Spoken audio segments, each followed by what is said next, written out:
Tapestry of Life. I am Dr. Pascal Scoles, Professor of Behavioral Health and Human Services at Community College of Philadelphia. Today's topic is post-traumatic stress disorders. A traumatic event can range in intensity from war experiences to significant losses in life. Everyday traumas could include the loss of one's spouse, marriage, freedom, health, financial security, occupation, and in some cases, your own identity. The negative effects of trauma may include the avoidance of memory triggers, amnesia, intrusive thoughts, distressing dreams, flashbacks, irritability, and a reduced ability to concentrate, experience pleasure, feel tender emotions, and imagine a positive future. These effects can become chronic after exposure to frequent, intense medical conditions that can be identified with a clinical syndrome known as post-traumatic stress disorder. Studies have shown that about 30% of veterans, 45% of battered women, 50% of sexually abused children, and 35% of adult rape victims are likely to suffer from PTSD at some point in their lifetime. Today, my co-host is Kerri Arnold, a BHHS, or Behavioral Health and Human Service faculty member, and my special guests are Abdul Malik and Clifford Rudd. Welcome to the show. Thank you very much. Kerri, I thought maybe we can get started with kind of a beginning discussion of how you met these two gentlemen. I know they were in your class on trauma and domestic violence. I do know that. Absolutely. The impetus for this show was that Cliff and Abdul were part of a group presentation that we do in the Behavioral Health and Human Services curriculum in the crisis intervention course.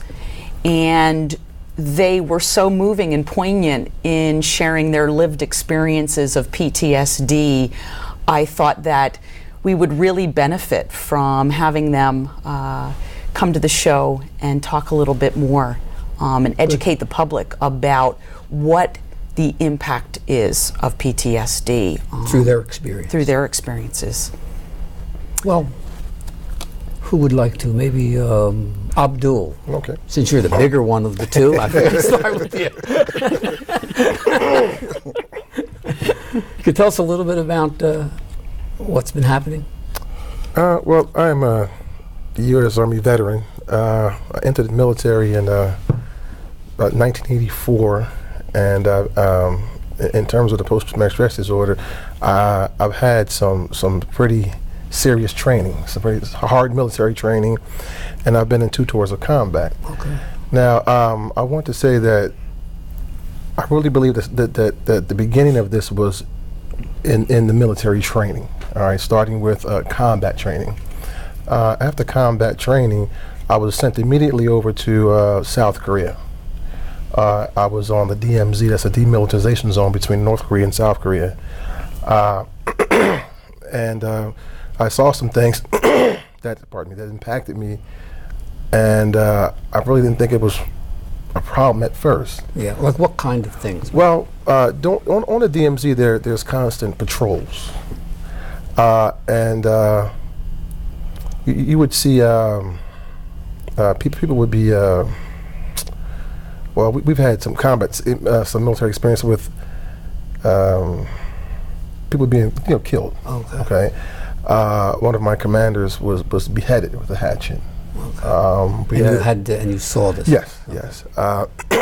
Several other times, soldiers were like put up in a crucified style of manner because they really didn't want our services over there, the North Koreans. And to continue, we have another tour of combat in Sinai, Egypt. I think this one's really one that impacted me because I had a friend that was blown up. Oh, okay. And at the time, I'm 18 years old. When this occurred, you were 18? Yes, I'm 18 years old. I joined the military right after high school. I was actually sent to recover his remains and to bring them back home to his family, along with his effects. And at the time, it was okay. This is my job. This is my duty. Let me continue. It's not a problem. I didn't think it was a problem, but all the time, this was building in me. I became physically assaultive. Okay. I became. I was a batterer. I was abusive. And I just thought it was, this is what we did. We're tough Army guys, and it wasn't right. I've had problems with, military police. And then these types of things just continue. Prior to the two experiences that you mentioned, were you considered a fairly gentle person, and that the events triggered something that I guess got suppressed for a while? And got locked in some kind of a part of your unconscious, and it got expressed, I guess. Right. Well, prior to that, I was a humorous guy. I was a class clown in high school, and always known to be kiddish, and I always had a kind word to say, making people laugh. But once I went to the military, that turned around. Mm-hmm. I wasn't a happy-go-lucky guy anymore. I was combat driven. This is what I was expected to do. And this is what I did, without question. If I was ordered to do something, I would follow through. I was a top-notch soldier. And this is what they wanted. But at the same time, this was damaging to me. Sure. I didn't know it, but it was damaging. And during that experience, no one was talking to you about the trauma, or it was just considered to be a man, this is what you did as a military person, I guess. Right. There was no treatment or therapy, anything like that. It was... basically, this is what is expected of you, okay? And the harder you are and the tougher you are, the better of a soldier you are. Okay. And what years were these? These were my beginning years, about 84 to 85, but the years went on because I spent 20 years in the military. Oh, okay. Mm-hmm. I'm wondering, Clifford, hearing you speak, Abdul, I'm wondering, Clifford, if this resonates with you and if you've had some similar kinds of experiences. Yes. First of all, I am a veteran myself of the United States Army. I'm a disabled veteran. I was injured while I was serving for the United States Army. And I, like Malik Abdul, have been assigned over in South Korea at the DMZ, which is the militarized zone, as he's spoken on. For a short period of time, I was over there for 6 months. And it was in the winter months. It was very cold. Very, very cold in South Korea. And I had witnessed some of my friends, military partners. One gentleman that I became very close with, he had caught a frostbite in his foot. They had to amputate his foot. And it really took him through a very traumatic stress syndrome of losing his foot. And I myself, in turn, avoided that, but I did catch the trench foot. And my duty post, actually where I was assigned to, was the 25th Infantry, and that's stationed in Honolulu, Hawaii. And coming back from South Korea in the winter months, like I said, it was cold. And of course, we all know that Hawaii is a very warm climate. So when I came back to Hawaii, my almost frozen feet had hit that hot ground, and it was very painful. And prior to even going there, I was issued a pair of boots. And let me just make sure that everyone understands, I went into the service in 1976. That was like a year right after the Vietnam era came to a close as far as record. Now, we were training then in boots, combat boots. Here today, they do not allow that. They allow tennis shoes or sneaks that you can train in. So the boots that I received was a half a size too small for my feet. And as I was letting them know that, they would never did anything to correct it. So that messed up my feet there from the beginning. And prior to understanding all of that, then the post-traumatic stress syndrome of, like Malik had spoken on, was you were a soldier and we were to be devoid of pain. Mm-hmm. And that was encouraged. in basic training, and I understood the reason why, because you cannot be a soldier and be complaining. You know, you had to succumb to the pain. And so we blocked a lot of that pain out that we received while serving. But however, like Malik said, it was festering in us. But we at that time did not know or were not aware that it was considered a trauma experience. And I don't even believe that they had that term back then, because I was always hearing shell shock. That's right. That was a word they did use. You're shell shocked. You're shell shocked, and I didn't really understand what shell shock really was.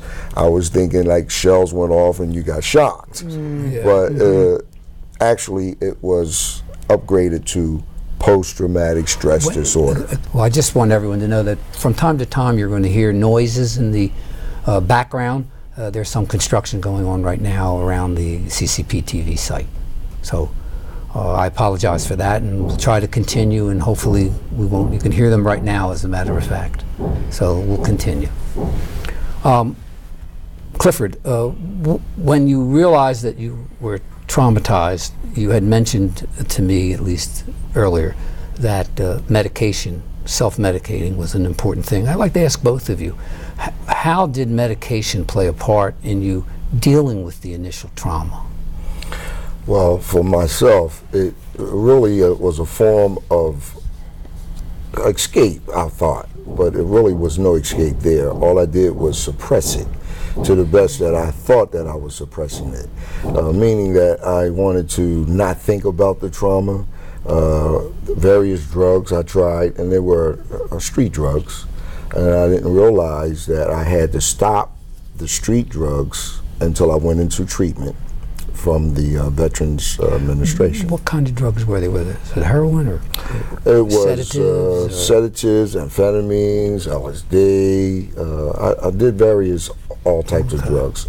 So some of your drugs, like the amphetamines, are really flights into reality. Absolutely. I assume you had a lot more intensity around your trauma because they're kind of eye-openers, those medications, as opposed to the sedating drugs, which would, calm you down a little bit and make you forget about it. That's true. I mean, that's pretty consistent, I think.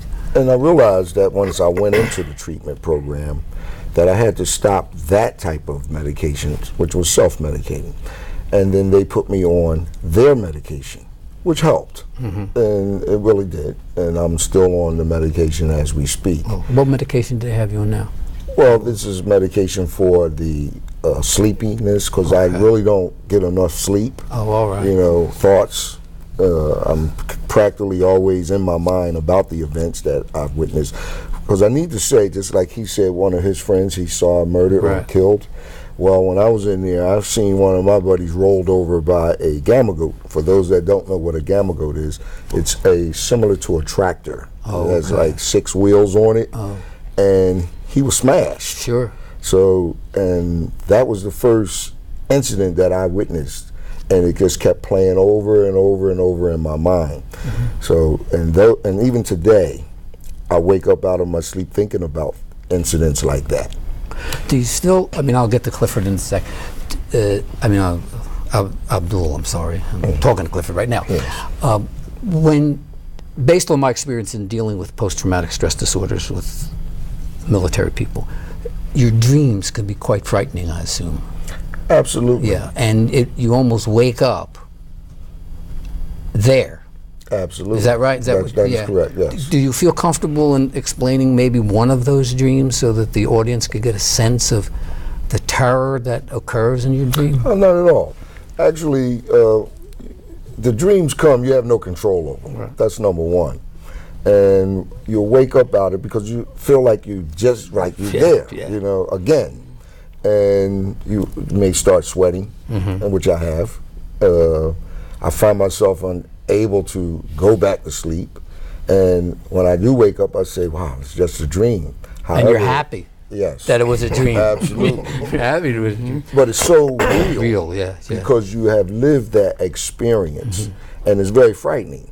And similar to someone who have never been in the military, that may, for example, the 9/11 incident that happened 11 years ago in New York, I'm pretty sure that the people that went through that still have frightening experiences. Some may not even want to go up into a high-rise building anymore.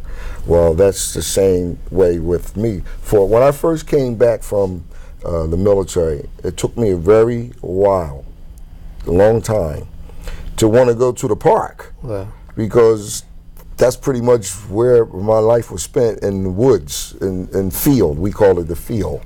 Trees, brush, and so when people would... And it triggers things, because you see the trees, see the brush, and it flips you right to where you were. It takes me right back there. So for a while, that I didn't want to do that because of that. And so yes, you can put yourself right there for certain incidents that you may encounter. And when you go into these dreams, like that we were sharing, those dreams are so real to the individual, like myself, that medication is required. Sure. Counseling is required, because it's subconsciously, you don't know what you may do. And that's the most frightening thing for me, subconsciously. You mean you don't know what kind of a reaction you might have to the experience, and it might put you back into the place Absolutely. where you don't want to be anymore. That's right. That's right. Yes. Abdul, this, I assume, makes sense to you. Right, right. My experience is a little different than Khalifa's in that I didn't know that I was having these problems. I'm trying to remember your question. The first question I wanted to answer was about well, the relationship between the trauma and how long since then. I didn't know I was having a problem until after I got out. Okay. I mean, I was having these situations, and I thought, like I said before, that they were normal. All right, I'm having. You mean aggression? Right. The normal reactions to abnormal things. That was fine with me. You know, I could actually. I don't mean to be graphic, but I could just actually kill a man. It wouldn't matter. Right. Because that's my child. That's what I did.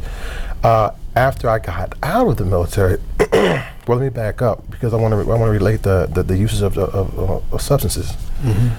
When I was 18, 19 years old, over there in Korea, I couldn't cope. I wasn't. I had the training, but I wasn't experienced. I mean, I'm talking about 16 weeks, and then I'm out in the bush, right? And I stayed in the bush. That was my life. So I was introduced to something called crank. And I said, well, what is crank? I said, I can't cope, Sarge. I don't know how I'm going to handle this. So he introduced me to this wintergreen substance. He crushed it and became a powder. And he said, sniff this, you'll be all right. And later on, I found that was methamphetamine. Yeah, it made you more paranoid. Right. Made you more paranoid. But I was alert. Yes, that's right. Alert and alive. And he always taught us, stay alert, stay alive. I actually preached it to my children. Now we'll get into that. I preached to my children, stay alert, stay alive. And that was our creed. We lived by that. So for about a year, I was using this substance. And I'm going to fast forward again. I've been jumping around a little bit. After I got out, I found that I had a problem. Now my problem became, I was aware of my problem because I wasn't used to being out in society. Yeah. In my 20-year career, I stayed 10 years in the bush. Oh, really? 10 years in the bush. So I was used to the bush. I prefer the bush. Even though that's abnormal to the normal person, that's normal to me. You have to apologize for the noise again. It has no reflection on what you're saying, I can assure you. So now I'll just jump right to this story. I got an apartment. I enrolled in community college in the education field. I was having so many problems adapting into the curriculum and to the people. I didn't want to be around these folks out here. They're not normal to me. What is normal to me is a squad of men, a company of men, a division, a battalion of men. I'm used to that. I need that. And when I came out here, I couldn't adapt. So I actually locked myself into my apartment. And I got an arsenal of weapons. Oh, okay. I literally spent maybe $10,000 in one day. Oh, really? Getting these weapons, getting an apartment set up, and I set it up like it was Fort Knox. Nobody can come in. No one could come in. My mother was basically my liaison to the outside world. I would have good days and bad days, and the good day is when I was using the substance. I had gone from actually methamphetamine to cocaine. I had to stay up. I don't want to go to sleep. The dreams are coming. The demons are coming. The bad men are coming. If I sleep, then I'll be derelict of my duty. This is how I'm thinking. Sure, You don't sleep on duty. You can't do it. You'll die. And I came out here with this attitude, with this thought process. And I assume the longer you stayed up, if the amphetamines are working the way they normally work, the worse and the more mistrusting and the more suspicious you became, right? Absolutely. Yeah. I'll say that. Well, and I'm also really struck by the fact that both of you, as you spoke about the way that you were trained, that played out into how you came into civilian life. You were trained, Cliff, to not feel. And there you went right into self-medication so that you didn't feel. You were trained, stay alive, be alert. So you adjusted right into civilian life, and that's what you knew. And I'm really curious to hear from either one of you. Either one of you can answer this question about when did it become necessary to start seeking help, professional help and support? I'll answer that one. I started having a lot of physical altercations. I mean, if you looked at me wrong, it was a wrap for you. If you said something, it was a wrap for you. Police became involved, and one incident when the police responded, and it was told to the police that this guy is he's an ex-Army Ranger. He spent 20 years in the service. I was just known in the community for being that kind of person.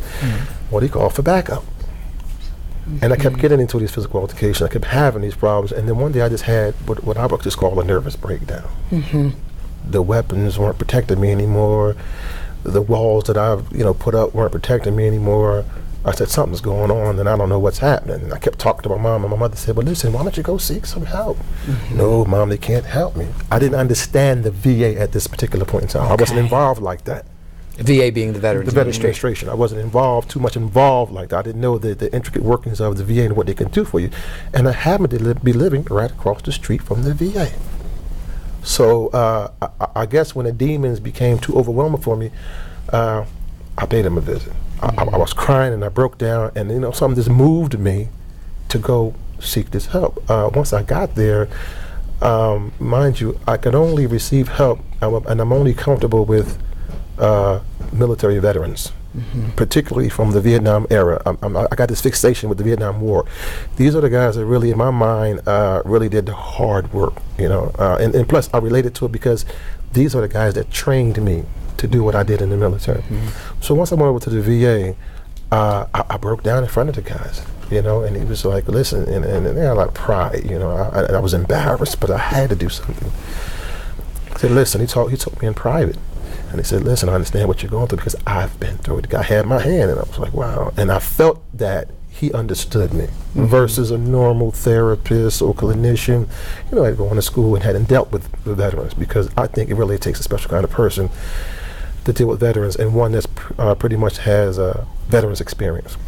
So that prompted me to go over there, and when I talked to him, he set it all up at the VA. And then subsequently I had, the medications and the groups and the meetings, but I was still, even though I was in the group meetings, I was reserved. These things made me lethargic, and I couldn't think. Now, mind you, now, stay alert, stay alive. I can't stay alert if I'm on these depressive types of drugs. I couldn't function in school, so I kind of relapsed back, and I dropped all my classes, went back into the hiding, increased the drug usage. But again, the demons are the drugs part of it. They are part of the problem. So I was in and out of the VA, but finally, what really kind of helped me out was religion.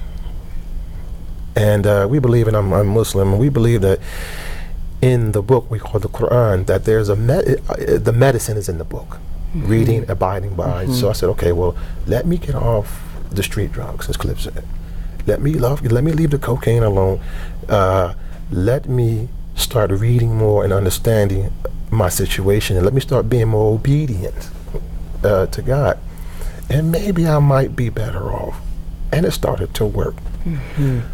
So that's what's really been keeping me afloat right now, more so than the psychotherapy drugs and as things opposed like to the psychotherapy was that. drugs. So I went into the community and sought help from these guys. So it was more of a spiritual experience that you found, through Islam, Right. and that you felt that moved you in the right direction, as well as you're still taking some medication. Right. from what you told me. Right. Because it was using both sides of the track. Okay, I'm gonna still go to therapy a bit. Yeah. Okay, but I'm really feeling this religion part. Mm-hmm. Okay, one, it's more personal than sitting in a group setting. True. And venting. And then some of the things that I did, I mean, they really, as a soldier, I had problems with, coming back out here, the murders and things like this in combat situations. So when I started talking with like imams or clergymen about the idea that God understands everything, and I think that's what prompted me. God prompted me to get out of that house and leave those drugs alone, and put those guns down and things of this nature. To go over and seek some active help through these folks, and Sure. it was free. So, why not go over and take care of that? So what you're describing, Abdul, is not unlike what many people have found through having a shattering of some sort or hitting a bottom of some sort, is to find a spiritual awakening. Absolutely. And I know, Cliff, from speaking to you as well, that this is also part of your story and part of your path. I would love to have you speak about this. Yes, well, it's very similar to Abdul's. There are some differences. However, what prompted me to seek professional care was I really seen how my life was very much imbalanced. I lost my marriage behind the drugs. I lost work. I was unemployable as well as unemployable. And my first experience or encounter with professional help was through a gentleman who was in recovery. He was a counselor, and we spoke. He spoke with me, and he allowed me to understand that I had a disease on top of the stress of post-traumatic stress disorder that I was experiencing. You had a co-occurring disorder, as we refer to in the classes that you're taking. Absolutely. I had a co-occurring disorder. And all of this was new to me. And as well as I would consider to be foreign, because in the military, like I spoke earlier, our motto was take the pain. You hear a lot of veterans say that, particularly those that were in the Marines, but we adapted a little bit of that saying to take the pain. And you hear some people today may say, no pain, no gain. This is pretty much where I was at in my early part of coming out of the military and getting involved into self-medication.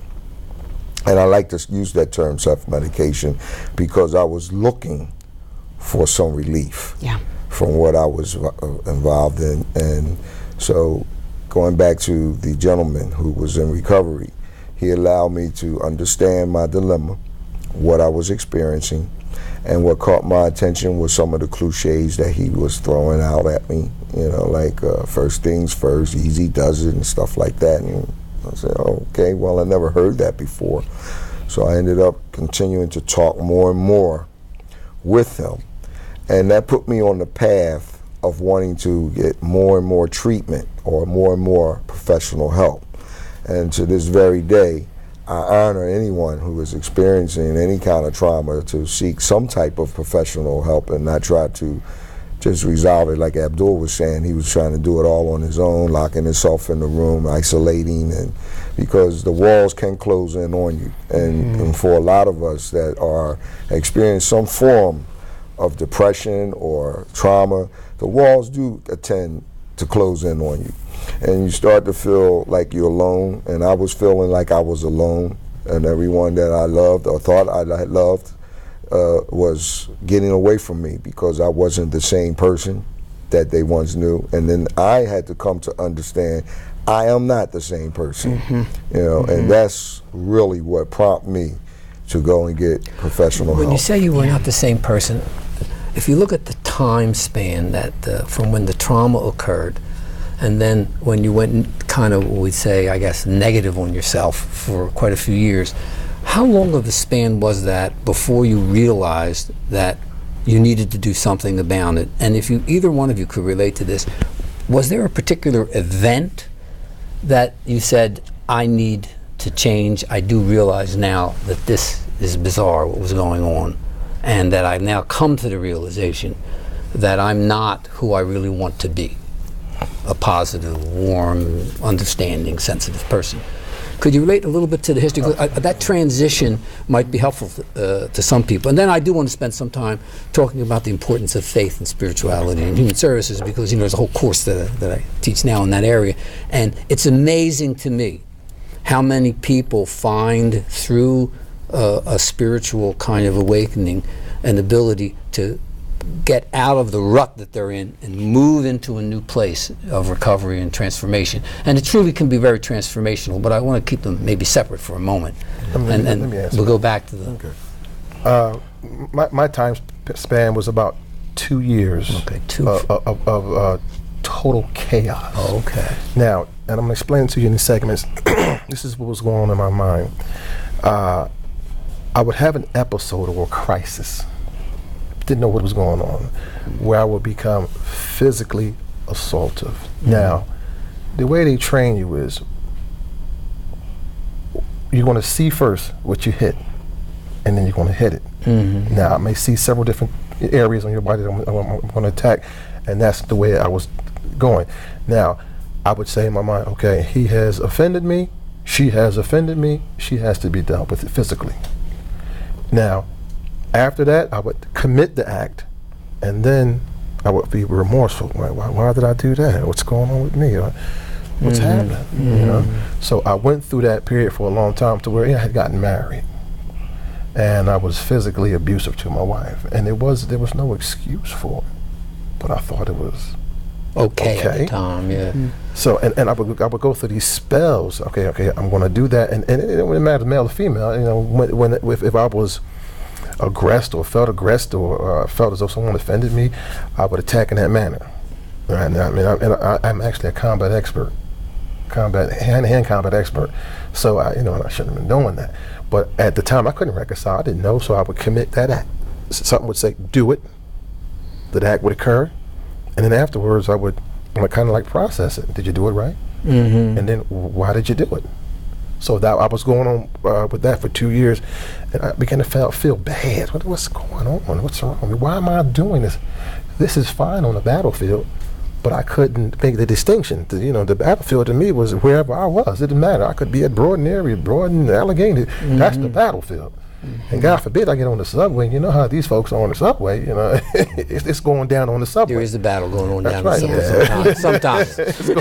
For me, it's going on. I couldn't take the bus or the train anymore. I better drive because I'm having some kind of issues. But finally, the breaking point was when I choked a man. Oh. I put the man in a combat hold, and the man bled from his gums. Oh. And at the time, I didn't even know what I was doing. And the story was being told to me. We were trying to get you off of him, but we couldn't, and you wouldn't listen to us. And I had the man in the air, and like a full, not a full Nelson, but a reverse lock. And his gums was bleeding, his mouth was bleeding, and the man couldn't breathe. And as long as his pulse is beating, I'm not going to stop in my mind. So you call it like a blackout period. And I didn't understand what a blackout. All I know was I was just going into this fog. Well, it took this one guy to just put his hand on my shoulder and say, "Stop." And it happened to be, and this was the embarrassing part about it was in front of a religious institution. We were having a prayer session, and the guy had done something, and they called. I was on a security team, by the way, which I really had no business being on. With my type of mentality, I couldn't be controlled. And the guy had done something, and they called for me. Now, when you call for me, it's the last resort. I don't talk. I react. And they called for me, and the guy wouldn't stop what he was doing, and I put him in a move, and he bled from his mouth. And when the guy tapped me, and I released him, he fell down, and I said, "Oh." He said, "Listen, guy, one guy was saying, I was holding on to you, man. I was trying to get your arm. I said, oh no, you can't unlock that. You can't unlock it. So I said, well, I got to stop this. I'm going to wind up in jail or dead. And along with the like Professor Arnold said, hitting rock bottom. When you're at the bottom, there's nowhere to go but to the top. So I had, I looked up and there was God. Well, God, if you see fit to bring me out of this rut, I started having conversations with God. And it wasn't like he was answering back, verbally, sure. But I have part of my self-medication again was here comes the spirituality part. Let's have a conversation with God. Let's see what God says. And I prayed a lot, and I kept talking. And I even do this to this day. I'll be walking down the street, just talking to God. And so that was the catalyst for me going and seeking the help and getting back on point today. I'm really struck, Abdul, about because what you highlighted in that story that people don't really know. We were talking a little bit earlier about how PTSD is so silent, meaning the sufferer is experiencing all of the symptoms internally, and it isn't until an event like that where things come out externally. Exactly. And you walked us through what it's like to disassociate. You walked us through what happens when you can't distinguish fantasy from reality. Right. And it was so clear. It was so clear that it wasn't until the tap on the shoulder that you were, boom, brought back into reality. It's a confusing feeling. Yeah. I don't know what's going on, but yet this thing is happening to me. And it took that silent touch. That's it. I mean, I had guys physically pulling me, but I didn't respond to that because it's like an animal. When he's got a lock on something, you can't pull away from that.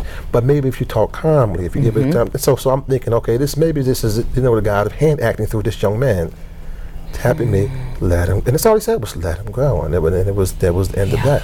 Wow. Does any of this make sense to you, Clifford? Absolutely. Matter of fact, we were out in the field one night, and as he was sharing his story, I was thinking about one that I witnessed.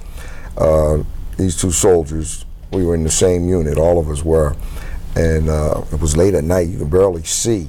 I think the only light that was the moonlight, and an argument had erupted between them two, and they were martial art experts, and they got to fighting each other, and it took almost the whole platoon to break them apart.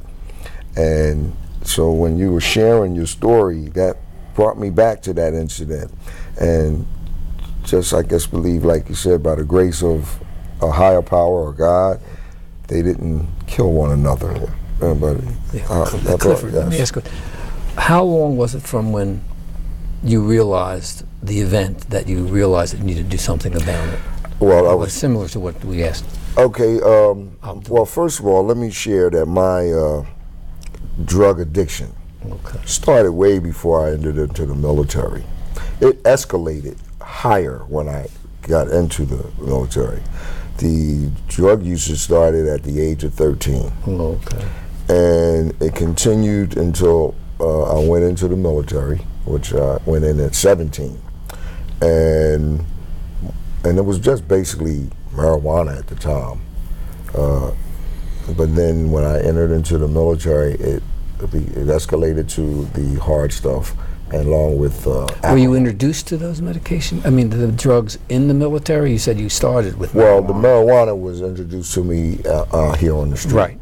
But the alcohol, which was hard liquor, beer, and the narcotics was introduced to me when I went into the military. Outside of that, I didn't know anything about it. Now, from the time span of when I realized that I needed to seek professional help, I say close to 8 years of continuous self-medication, and because so it took I had you 8, become. it took him 2, roughly. It took me 8. Okay, so there's this span of time for a variety of different reasons. Absolutely. But what is consistent, before you go back to your story, what is consistent is that drug use was an integral part of the trauma, of trying to deal with the trauma. Absolutely. Maybe we can hit that a little bit too later, but go ahead. Well, after the period that I realized that I needed help, but however, I became addicted to the drugs. it was a form of light. You know, I liked it. You know, just like he was sharing about the sergeant or the It also gave you officer. relief from the trauma, right? Yes, The medication. had given him Drugs. something to stay alert. Well, I needed to stay alert also when I was in there. I didn't get the ground up leaf. It was the LSD. Oh. And I don't know if anyone have ever, and I hope that no one does, ever have to experience that. But the LSD is a very powerful, and is really a mind-altering Yeah. Oh, drug. yeah. But it kept me so alert that sleep wasn't really required. I would go for days because I needed to stay alert. Because like he said, you stay alert, you stay alive. And if you were not alert, then you may not be alive. So and when I came home from the military, that drug was no longer really available to me. Matter of fact, it was not available. So I had to go for another drug, which was the cocaine. Mm-hmm. And that pretty much is what really brought me into professional help, because it started to tear me down physically, spiritually, mentally, emotionally. Just wasn't there no more. That's when I realized that I am not the person that I used to be. And I've heard my family members tell me that. I've heard associates, acquaintances, and friends share that same thing, but I lived in denial of it. Mm-hmm. And the reality of it really didn't hit me until I actually looked in the mirror at myself. And I said, wow, I need help. What is interesting in recovery, at least, is that what it takes to look into the mirror, if we can use that statement. How do you get to a point, you know, because you walk by the mirror every day, you know, and then all of a sudden you look in it and you see something significant. Was there a particular event that said, now I can see myself in the mirror, and now I need to go to a meeting or whatever? In your case, I think you went to recovery meetings, it sounded Yes. like. And then went in for therapy with the Veterans Administration, I guess. Well, when I Similar. walked by that mirror and I looked in, I didn't like the person that was in that mirror. Okay. And that person was who I had became and who I had become. And it's different from knowing who I was to knowing who I am at this moment. And then with the people that love me, reminding me, you're not who you used to be. And coming up out of that denial state is what prompted me to really seek the help that I needed to get. And I went over to the VA, and that's really where I got a lot of my treatment from. Yeah. They were very helpful to me, and to this day, they're still very helpful to me. And you've been at the VA how long now? Both of you have. You've been in treatment. Wow. Oh man, all the way back into the 90s. Oh, okay. So early 90s. You've been like 10, 12 years. Longer than that. Oh, okay. Yeah, I've been about Both of 8 to 10 years now. So the result of your trauma has created a life experience where you're going to be, you see yourself being in counseling or in therapy, whatever word we like to use, and for quite a few years to get over those initial traumatic events, and they still haunt you. Are you still both having? Yes, because I understand for myself, in this process, there is no diplomas or certificates handed out. Mm-hmm. This is an ongoing thing. We don't graduate from this.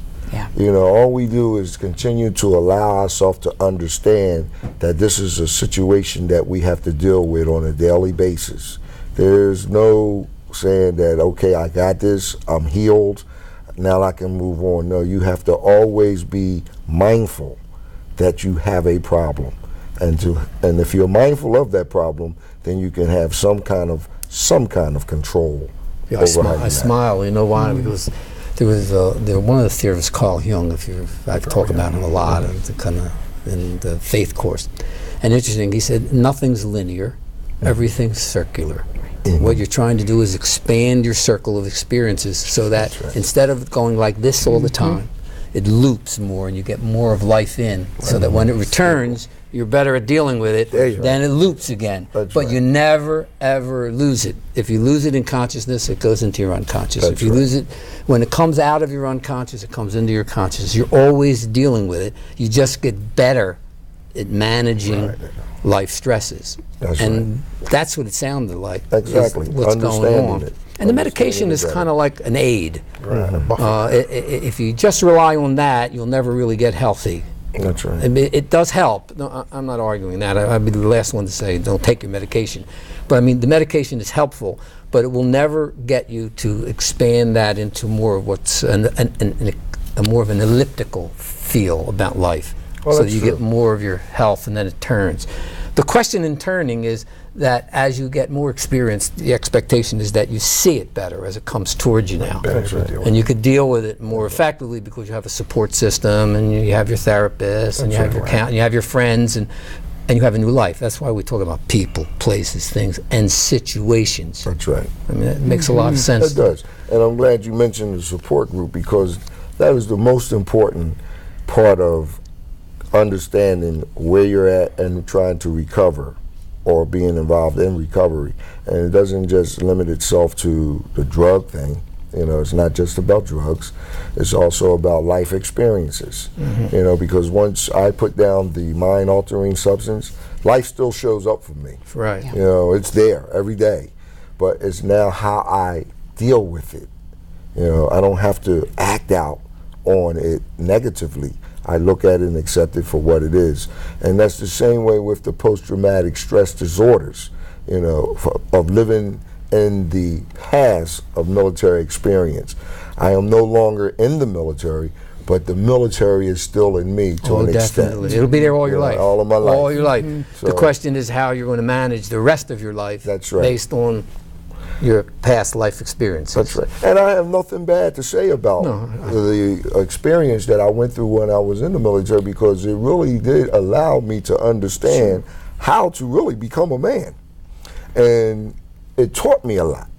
A lot of the things that I've learned, I apply out here in civilian life. Like the way I look, my appearance. You know, that was one of the key things that they zeroed in. Was your appearance in the military, how you present yourself, authority, respecting authority, military laws. It's much different than the civilian law. Customs and courtesies. However, you still have to respect the law and authority figures. So that taught me a lot. But then it also taught the defense part of it, meaning self-defense. As Abdul was saying, he was trained in combat. We all had to go through that. That was part of the training that we received when we were in the military, is respecting authority, respecting the law, your self-appearance, and how you present yourself. And that helped me. So that's still instilled in me today, outside of the traumatic stress or trauma experiences that I have been experiencing. I've never forgot that part. So there is some positiveness in it. Oh, I think you take away positive things from negative experiences, and that's one of the ways in which one gets healthy. Absolutely. Because if you stay back there and dwell on the negative, you're just going to become toxic. You'll have pain all your life. So the expectation is to take the toxic experience, see the goodness in it, if you want to look at it that way, That's right. and move yourself forward. That's right. Because if you labor behind it, you'll never go anywhere. It's a little bit like, you know, when we talk about circularity of emotions. See, if the emotion doesn't move forward, you get caught up in the kind of the malaise of like things getting evil with you all the time, Right. and you can't see anything but evil. So you have to move on, and it sounds like both of you have actually.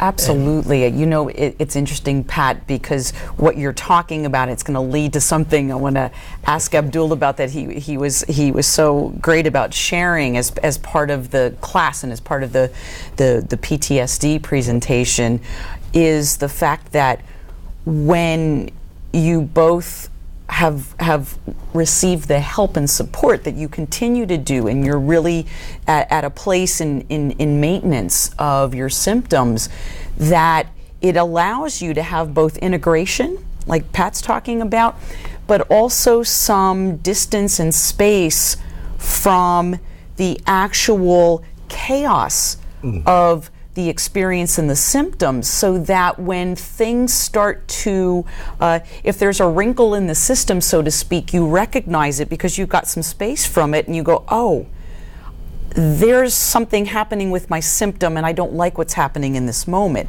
Which takes me to Abdul, because you had a very powerful experience with your sons. Yes. And recognizing something, and I would love for you to share about that. No problem.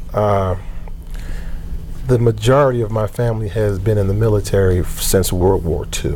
Grandfathers, uncles, cousins. I have actually had 2 children from previous marriages that were in Iraq and Afghanistan at the same time. Mm-hmm. I have two sons now, and the way I was taught was, you raised them. You raised them, pretty much to be in the military life. And my expectations of them, they're 7 and 5, but they go through such rigorous trainings, even with physical training, identifying weapons and things of this nature. And I was teaching them, and I was so hard on them. Military. You have to have it. I just really kind of swear by the military. So for me, it was a great life. Even though I had some issues, it's a great. I liked the structure of it and the discipline, and I really couldn't see any other way of raising them until we talked about this post-traumatic stress disorder thing. Now, I noticed that my son, like I said with Professor Arnold, that my son was having some difficulty with his temperament. He was always combative in school with other children, the fighting things of this nature, and he would also he would like retreat within himself. He wouldn't be a problem, so to speak. You just couldn't get him to do anything, and he had a serious attitude. So we talked about that in class, and I was like, wait a minute, I'm projecting my life and my family's experience onto these 2 boys, and I don't think that's right, And after we had our presentation, I went home to my children. I made amends with them, and I kind of cut back on the type of regiment that they were going through. And it actually made our relationship a whole lot better.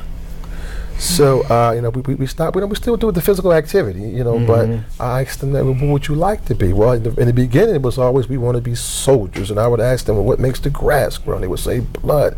And I would say, what is the toughest thing in the world? A soldier and his weapon. If I had my children here, they would answer you like that right now. Okay. I was programming them. But I had to debrief them, so to speak. Sure. And get them out of that way of life. So now, one wants to be a veterinarian, and the other one wants to be a fireman. This is what they wanted to do all the time. But Daddy was pushing military service. Now, my father did that with me, and the way he raised me, tough, strong. Right. You must do this, you must do that. And I spent days in the woods in the park growing up. Yeah, Fairmont Park, ripping and running, pull ups on, in the playground, swimming, coming off the high dive at Kelly. When you were Kelly young, pool. when you were young. At the age my children are now. Oh, okay. Now my children could never do what I did when I was good, because I had that kind of militant father, coming from the Vietnam era and things of this nature. As a matter of fact, my blanket for many, many years was a Vietnam OD green combat coat. That's what I slept under. And I only played with Army men and things of this nature. So I had to, after Professor Arnold's class, I was like, I'm not really doing my children a service here. I got to break this mold. So it ended with me. I still have, my children, future marriages in the military. And as a matter of fact, one is still in Afghanistan. Oh, okay. So we're dealing with that. So thank you very much for that, because it really had a significant impact on my children. But now they're free, they're happy-go-lucky, they're kicking the ball and they're having a good time. Sure. So everything's pretty much better now. I just want to also say that for me, therapeutically, I had to be in. I recently graduated from community college, actually December 2011, and I had. Like a mini breakdown. I was depressed, so I took a trip to Virginia, and I found out that I went to the military base. I've been going to the military bases for years now, but I have to be around that sort of era. Not era, but that sort of environment. I need to be that. So I went down there and I enrolled in ODU University, and they accepted me, and I'm a full-time student now, and things are better. I have my, my therapy set up. I want to continue down there. I have everything lined up, and I feel much better I'm going to be going to therapy on a military base. Versus going to the VA. It's all right when I'm in the walls of the VA, but once I leave, I still got to go on Market Street, and I'm still got to go on Rodney, Sure. So I do better in a military setting. All right. So if we have just a few minutes, and I want to say, well, I was going to ask, and you answered it actually. So you put your life together, and you went to community college, Yes. and you graduated, and you're at Old Dominion University. Old Dominion For those who don't know what OD is, because some people might think OD, and so we mean you're and then you're down in the military base getting some help. So your life has moved forward. It has. From the trauma. What are you doing now, Clifford? What's your life looking like? Well, thanks to Ms. Arnold, I feel the same way as Ms. Abdul. She has been very inspiring and inspirational to me, and I'm still receiving treatment as we speak from the VA. They're helping me tremendously. Great. With all of my symptoms, not just with substance, but also with the post-traumatic stress disorder and primary care, whatever. Yeah. And you're enrolled at the college. I know you're in the recovery and transformation, the addiction studies we call it. Yes. So you're moving along too, and education is a great thing. Yes. Since we're educators, we think it's a wonderful thing. Absolutely. And I wish all of you well. I mean, your life experience is just tremendous, and it's an inspiration to even hear your stories, really, Well, in many thank you. ways. Thank So you. I want to thank Abdul and Clifford, and also my co-host. And well, that's all we have time for today. I want to thank my guests for being here today and sharing their life with us. You have been watching Tapestry of Life on CCP TV, the educational channel for Community College of Philadelphia. I am Dr. Pascal Scoles, Professor of Behavioral Health and Human Services. See you next time. Thank you.